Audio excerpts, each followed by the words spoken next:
Commencing countdown. 3, 2, 1. This is the contracting experience.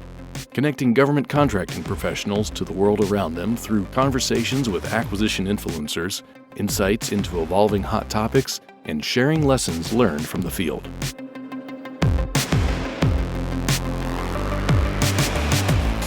The next 2 episodes of the Contracting Experience podcast will be about the Startup Innovation Fellowship Program that I completed this past June 2019.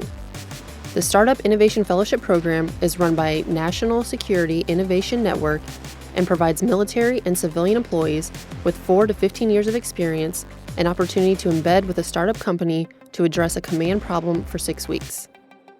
I was matched with a startup company, Decisive Point, in Washington, D.C., that works with other startup companies to help them get emerging technologies into the government space.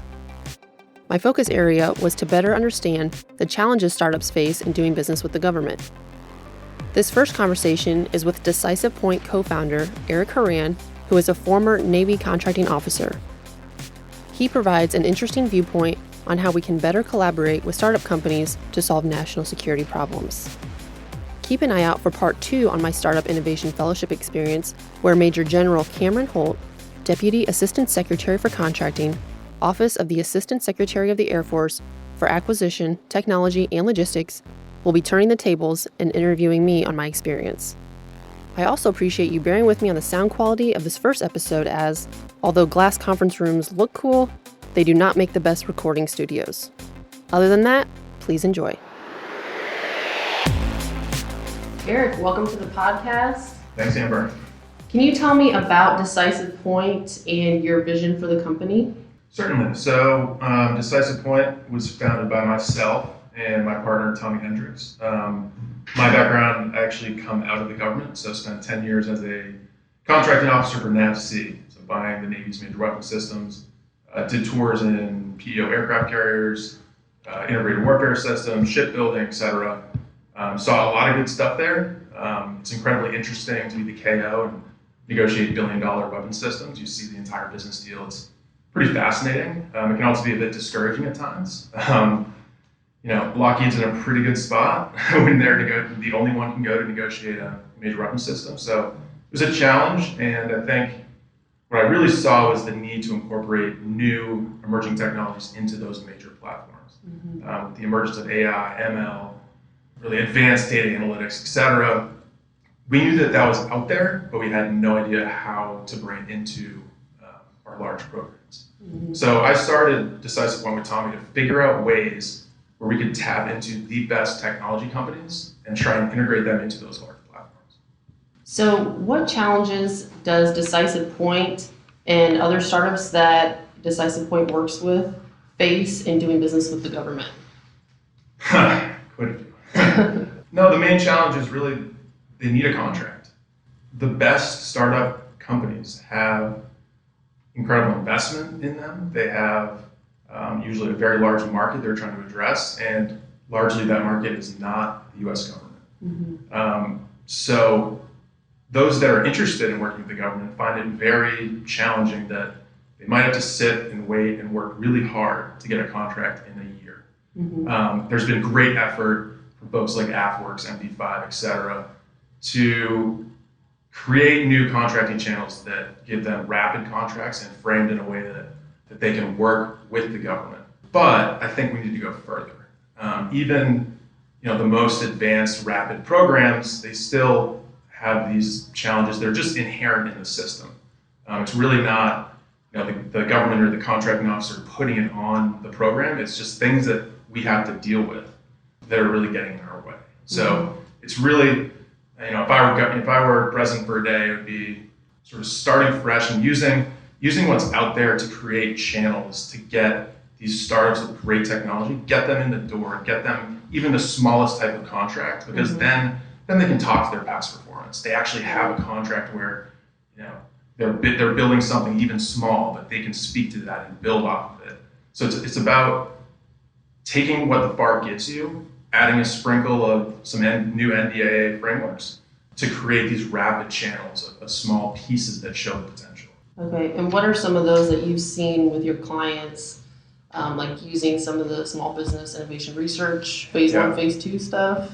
Like I said, AppWorks, I think, is doing an incredible job of taking what's there, which is the SBIR program, and making it workable for startups and for emerging technology companies. They've shrunken the timeline to 3 months and made it a customer discovery sprint for a smaller dollar value, but that's fine. That's totally meaningful for these companies that they don't need to get a cost plus fixed fee phase one that's 100. They don't need that. That's not what these companies, and AppWorks is focused on bringing out technologies that are dual use, that have already proven themselves in the commercial market. So it's really about taking 2 months to think about how can I adapt, what do I need to do to adapt my products, but also my processes to exist and thrive in the government market. If it doesn't work, okay, great. Right. You know it doesn't work. But you know what? That company's been meeting with, in this case, Air Force and other government customers to explain their technology. So for that small dollar amount, that's worth it. Right. So I love that program and we need more of it. We also need to spread it out. It doesn't need to be just in the Air Force, it needs to be with my folks in the Navy. So I know they're working on that, but we need more of that. It's an excellent program. Right. And you had mentioned dual use, and I know just from my experience here with working with you guys and talking to some of the other startups, and then some of the organizations within the government like Defense Innovation Unit and AppWorks, they really, from all those different folks, impressed upon having dual use, so that way you're not solely dependent on the government to give you contracts in order to keep your business thriving, because we want to build these businesses up. We don't want them to be waiting around for contracts. So if they can find a way to be on the commercial side, build up their businesses, get these government contracts like you had talked about, developing these technologies, and then once they're ready to be able to withstand all of the compliance and the regulation coming back and really owning some of those contracts.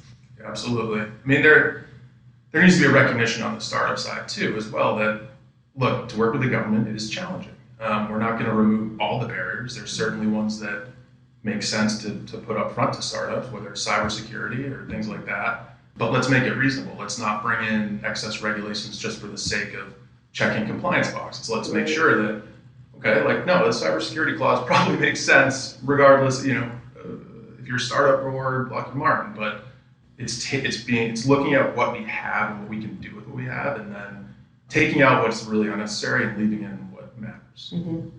So do you have any suggestions on how some of these challenges could be addressed? In terms of solving the challenge of getting these companies contracts, I think we can leverage the micro purchase threshold to our advantage. The micro purchase threshold, I think, is 10K right now. You can obviously use your government purchase card to purchase goods and services underneath that threshold in a very rapid way. I think we need to use that tool to set up a platform where the government and startups can kind of get in a sandbox together and work in a day or 2 day sprint where they can understand what's in the realm of the possible with this technology. So I think the way we do market research in the government right now is not adequate. I think it's critical for not only the program manager, but the contracting shop to be in the same room doing market research with the best in class in the industry for whatever they're trying to buy. And one way we can do that is to hold design thinking workshops or some sort of day or 2 day long sprints where we bring in a host of companies, but you pay them, right? Like you pay, even if it's $1,000 or $2,000, that's meaningful. And that gets the best startups engaged with you before you're writing your requirements, right? I'm not talking about, having this $5 million requirement, like you've already scoped out and now you're bringing companies in to think which one you're going to pick. No, it's about, I want to buy an AI solution to help my predictive maintenance problem. Okay, great. Let's put out something and distribute it very widely that says we're looking for the best companies. And let's just take startups, for instance, because that's who pertains to this micro purchase threshold. Put it online, get it out there, say we're going to hold a 2 day event. We're looking for the best 8 companies in this specific realm of AI. You get the companies, you fund them $2K or whatever travel costs plus to get their people out there. You offer the option to maybe buy, if it's a SaaS product, maybe you can license the product for those 2 days, right? So you're able to engage with the companies, understand how we can work with them, what their technology can do, and what it can be applied to. The key to this sort of micro purchase threshold platform is that we need to tie it to acquisition. We need contracting support there. Again, it'll just turn into an industry day if we do that. And industry days are fine, but they're not. I think they could be designed better. And so if you have this micro purchase threshold platform, I'm going to call it buy to try. So that's I just call it patent. What is it, trademark? I don't know. I got that. So the buy to try platform would allow government program managers in coordination with their contracting shop to work with the best emerging technology companies for rapid sprints that can help shape not only the requirements that come out of the workshop, but also the contracting and acquisition pipeline that will get them into their programs. Right. Well, and what I like about that is, just in this experience, in this fellowship, working with Decisive Point, and then being able to talk to some of your clients and seeing the technologies that are out there, and talking to the CEOs of those companies and their passion for making their mark and helping with national security in the United States. Like it definitely brings it home, especially for a contracting person that's usually in my cube, and writing the contracts. But when you actually get to see the technology and meet these people and see how it works, it adds to it and brings it home as far as like, yes, let's do this. Yeah. Let's do it as a team, bring it together. I could not agree more. So my experience in my 10 years as a contracting guy with the Navy was, and this is just a fact of life. This is the system we operate in, is that we, as a contracting shop, start working for our customer when we get a purchase request, right? When that PR comes over, I know I'm turned on to fulfill that requirement within that budget, and that's that. There's an extremely large amount of work that goes into putting that PR together, right? There's a ton of market research. There's your budgets and your whatever. The contracting shop needs to be, as you said, like, we know that great stuff is out there. We know the program managers and their teams are out there scouring the ground for the best stuff. We need to be a part of that process so that we can get excited about the project. And that, when we understand the work that goes into that market research, you see how this new technology could benefit a large program, and I would get excited. I'm sure you would too. And that's the whole idea of like this buy to try platform needs to have all parties, because we all come away from that excited. Right. And to say, all right, let's go build our PR. As a contracting officer, oh man, like another PR came up, and the program office already like picked the company they want to work with. Now you have to go back. You're starting from a bad place. Right. You're starting too far along, and like it sets up an adversarial, not adversarial, but just not a great relationship where me as a contracting officer now has to tell you like, hey guys, remember, like, we have to compete this thing, and I have to throw all these regulations on you, and it's going to take 2 years. Like, no, like if we start at this very granular level and build our understanding of the requirement together, and the contracting people can tell you right up front, like, oh, we can't do it that way because of this, and you build a teamwork and a framework that works, and everyone's excited to get the best stuff together. Right. And as part of that, and I told you this offline too, is when I've talked to the different startups through this experience, like I said, they're all passionate about solving national security problems. Like they want to know from the operator's view, what are your problems, get feedback on how they can better help solve those. And when you look those people in the eye and you see what they're trying to do, you can better focus that on, okay, now what can I do on my side, which is, put the contracting strategy and the business strategy together to make this work. Right. And so it, like you said, gets everybody on the same team and going towards the same goal.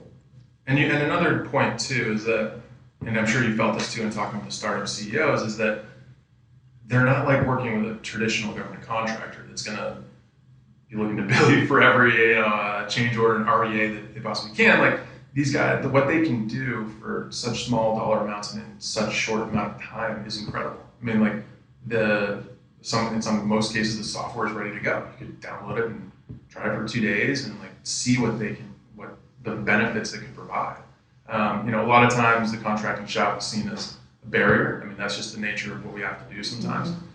But if you get them to buy into working with a different type of company that can do things in really novel and important, impactful ways, definitely get behind that. Right? So that's what it is. It's trying to find ways to, as you said, sort of show the contracting office that it's worth it to try and engage with these people. Definitely. It's been a refreshing experience, really, especially coming from major weapon systems as you have. It is refreshing. It's exciting to see the innovation that's out there and that's possible, and then it gets you excited to want to see how can we bring this in faster. Right. So as we talked about, you spent 10 years in Navy contracting. So what have you learned being on industry side now that you wish you would have known as a contracting officer?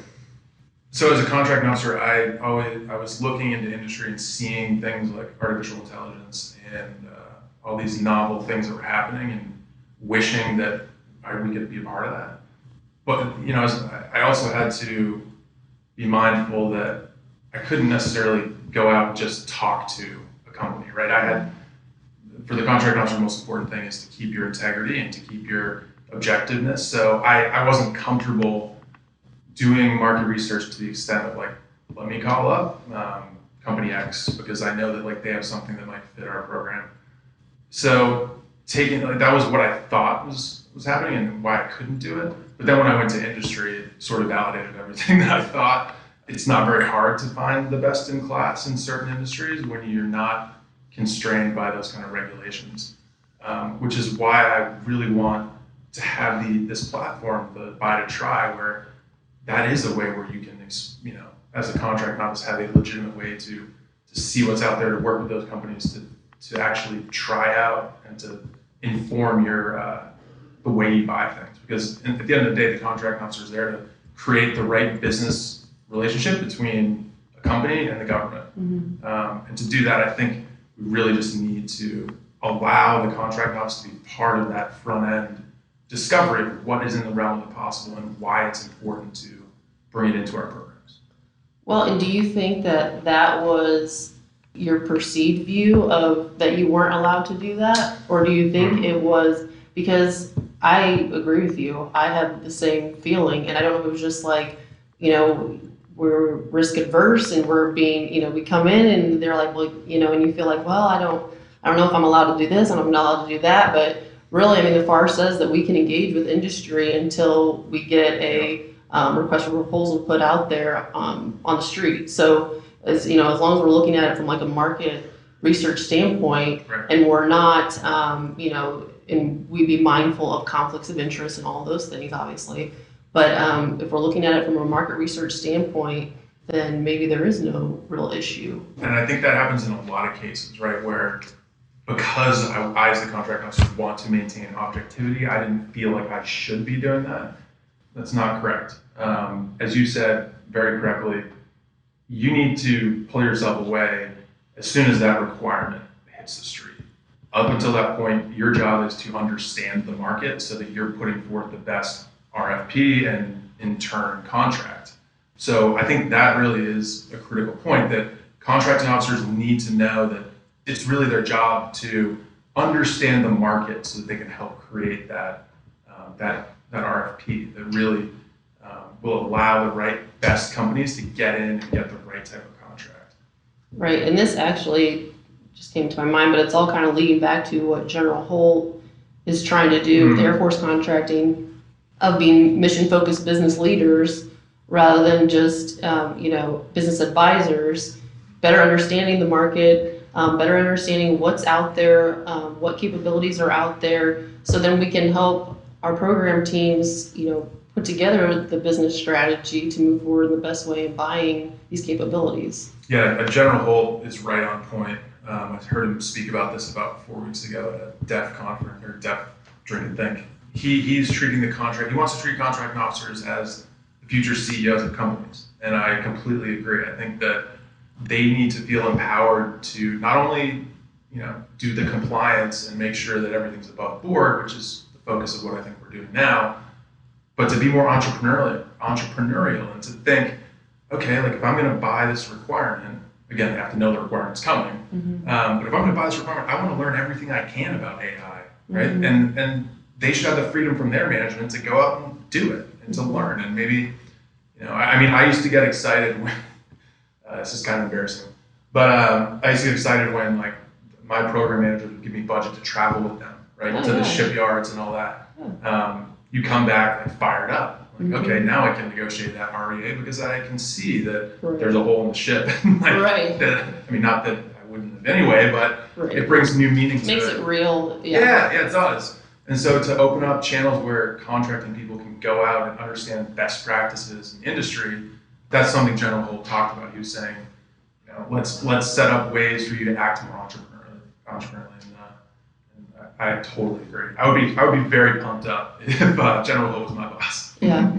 So that's a couple things that I've also found, you know, through you guys, through this experience, is Defense Entrepreneurs Forum. It's a platform for people on both sides that are interested and motivated to work in the national security area, and there's a platform there to communicate across those lines. And so I'll put a link in the show notes to their website so you guys can check that out. And then the other thing is going to pitch days. I mean, there are opportunities where contracting folks could go to pitch days. I went to a FedTech pitch day last week, which was awesome. Just seeing these companies that are trying to integrate technologies that have been developed by the government and trying to turn those into startup companies, and they're pitching those, and just seeing the people and what they're doing and the technology and stuff like that. It makes it real and it makes you excited to want to like make it happen. Absolutely. Well, Eric, I want to thank you for your time today and for you guys hosting me on this fellowship, and it's been a great experience, and I'm excited to share it all. Yeah, fantastic to have you, Amber. And I think this program that you did was actually something that we've hit on as the contract officer, getting out of the building and seeing what's out there. I mean, I think the perspective you have now, you'll understand. The next offset advantage is not going to be adding 10 knots to our ships. It's going to be from emerging technologies like AI and ML. So we need to find ways to get to those companies that are at the cutting edge of those capabilities. If you have suggestions for topics or people to interview or feedback on the podcast, you can submit those at thecontractingexperience@gmail.com. I want to thank you all for listening to the Contracting Experience podcast. Until next time, keep connecting to the world around you.